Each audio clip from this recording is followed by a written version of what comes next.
Alright, now we are going to talk about section 2.2 from Algebra 2, finding the slope and the rate of change. First thing we need to talk about is what kind of slopes we have. Well, we have really four different kinds of slopes when we're talking about linear functions. We have a positive slope, a negative slope, a slope of zero, and no slope.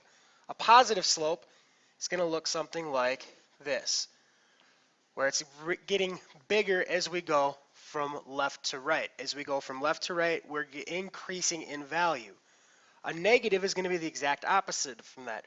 As we go from left to right, we're getting more negative, smaller numbers. We're getting more small as we go from left to right. A zero slope, a slope of zero, that's a horizontal line like so. That is a horizontal line is a slope of zero, and I'll show you guys why in a little bit, but that's no or zero slope. No slope is a vertical line straight up and down. So vertical line is no slope, horizontal line is zero slope. So if you guys look at this, when we have a positive slope, we're rising. When we have a negative slope, we're falling. And when we have zero slope, well, we're horizontal here. And when we have no slope, we are vertical. So you need to know those four kinds of slopes: positive, negative, zero, or no slope. All right, so how can I tell what a slope is? Yeah, you might be able to tell me if it's positive or negative, rising or falling, but what you have to really remember is what we're taking our slope is our change in our y values over our change in our x values, our rise over our run. Remember that from, gosh, we started that in probably 7th grade math when you start over. Slope equals rise over run. That's your rise over your run. So remember, from a graph, what you do is you pick 2 points. So pick any 2 points that look pretty solidly on there. So my graph, I think that point looks pretty good. And I'm going to pick, oh, this one looks pretty good up here. So we have to see our rise over our run, our change in our x over our change in our y. So I'm going to make a little triangle there with what happens here. Now if you notice, I'm going up, so it's going to go positive 1, 2, 3, 4 places. So I'm going up 4 places, and it's positive because we're going up. And then I'm going to go right 2 places. Again, this is going to be positive because we're going to the right. If I was going to the left, it'd be negative. If I was going to the down, it'd be negative as well. So for instance, I pick another 2 point. I'll pick this point here. And I'll do this one in green, going down to here. Again, make a triangle here. We're going down 1, 2, 3, 4. So down 4. And we're going left 2. So this would be negative 2. All right, so to figure out the slope, again, slope equals rise over run. So slope is going to equal, and we use m to consider, or we use m to be a placeholder for slope. Our rise, that's our up or down, equals 4 over our run, which is left or right, is 2. Now you look at that, we can simplify that. Well, 4 over 2, it's the same thing as 2. Now notice if I do that with my green as well, my negative numbers, we're going to get the same thing. So m is going to equal our rise, negative 4, over our run, negative 2. Negative divided by negative is a positive, and 4 divided by 2, well, that's still 2. Our slope is 2. No matter where on our linear line we go to, our slope is going to be 2. Now, given 2 points, how we figure this out is we're going to take these, and we're going to take our x1 or our y1, y2, sorry. We're going to subtract it from our first y. Then we're going to put it over and divide by our x2 minus x1. It's important that you memorize that formula. M equals y2 minus y1 over x2 minus x1. You will need to know that formula. It is very important. So make sure you know that formula. Put a star next to it on your notes, whatever you need to do. Let's show you some examples. So using this equation, what if the slope of the line passing through what is the slope of the line passing through negative 4, negative 5, and 6, negative 2? First thing I always like to do is I like to label my points x1, x2, or sorry, x1, y1, x2, y2. Now we just plug them into our equation up here. So m is going to equal y2 minus y1 over x2 minus x1. Well, negative 2 minus negative 5 is really like negative 2 plus 5, so it'll be 3.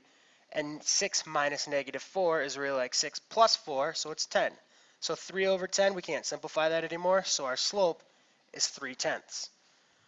All right, I want you guys to try that second one. I'll put up the answer in a second. So I hope this is what you guys got. If you guys look at that, we have an issue. We have 3 over 0. Remember, you guys cannot divide by 0, so you can never have 0 in the denominator. So what does that give you? Well, that gives you absolutely no slope. So if we look back to that first page, what we were talking about, if there's no slope, it's a vertical line. That means our graph would end up being a vertical line for this one.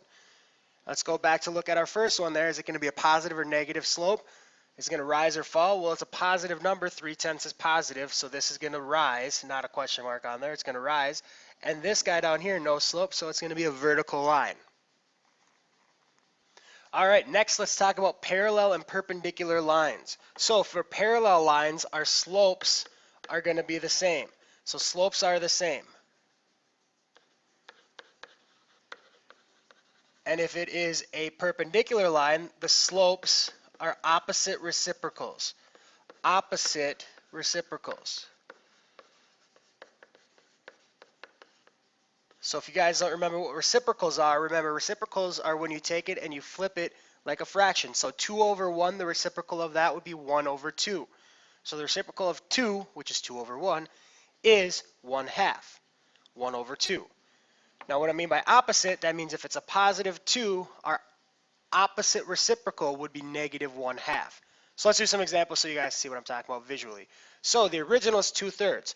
If it's parallel to that line, well, if it's parallel, we know it's going to be the same exact slope, so it's 2/3. Perpendicular, that's when we take it, we flip it, and we make it opposite. So this is positive, so it's going to be negative. Flip-flop the numbers, 3 over 2. Again, so our original number, well, we don't know it, but we know our parallel number. That means that our original number is going to be the same exact thing. Again, perpendicular, opposite, and flip it. So it's a negative number, so it's going to be positive. So all we do is we flip the numbers. Now we get a little bit tricky. We're in our perpendicular side there with the negative 4, but we need to get our original number. So what I like to do is okay, this is really negative 4 over 1. We need to go backwards, so we still need to get our opposite reciprocal. So I'm going to make it a positive number, and we're just going to flip-flop those, so it's going to be 1/4. If it's parallel, it's going to be the same thing. All right, so I'm going to stop on those ones. I want you guys to do those last two, and I'll come back to you, and I'll show you the answers in a sec. So again, I wanted to get you guys a little trick here. So if you notice that our original slope is 1, our parallel slope is going to be 1, and our perpendicular is going to be -1 because it's going to be -1 over 1. With our original slope being 0, what we'll end up doing is the opposite is no slope. So remember, if we have a slope of 0, these guys are horizontal, and you just got to think about it. The opposite of horizontal is going to be vertical. So perpendicular lines, or perpendicular to horizontal is vertical and vice versa. All right, last thing we're going to do in this is we're going to talk about, is it parallel or perpendicular or neither? So if they're reciprocals, opposite reciprocals, they're perpendicular. If they're the same slope, they are parallel. And if they aren't either of those two, well, then they're neither parallel nor perpendicular. So what we have to do is really find the slope of each piece. So I'm first going to find the slope of line 1. And I'm going to go up here, I'm going to label these x1, y1, x2, y2, and I'm just going to find the slope of it. So got to do -5. M equals -5 minus 1 over 0 minus -2. Well, -5 minus 1 is -6. 0 minus -2 is 2. So our slope, M, equals 3 for line 1. Well, now we have to find out for line 2. And again, I'm going to go up here and label x1, y1, x2, y2. And again, go to our slope formula. M equals 10 minus 1 or y2 minus y1 over x2 minus x1. So 10 minus 1 is 9 divided by -3 minus 0 Well, that's still negative 3. 9 divided by negative 3, m is going to equal negative 3. Now what you have to look at these two slopes is how do they compare to each other? Are they the same? Well, no, 3 is not the same as negative 3. They're opposites, right? Are they reciprocals? Well, I know the reciprocal are opposite reciprocals. I know the reciprocal of 3 is 1/3. So to be opposite reciprocals, it'd have to be negative 1/3. Well, it's neither of those two. So we know that our answer is neither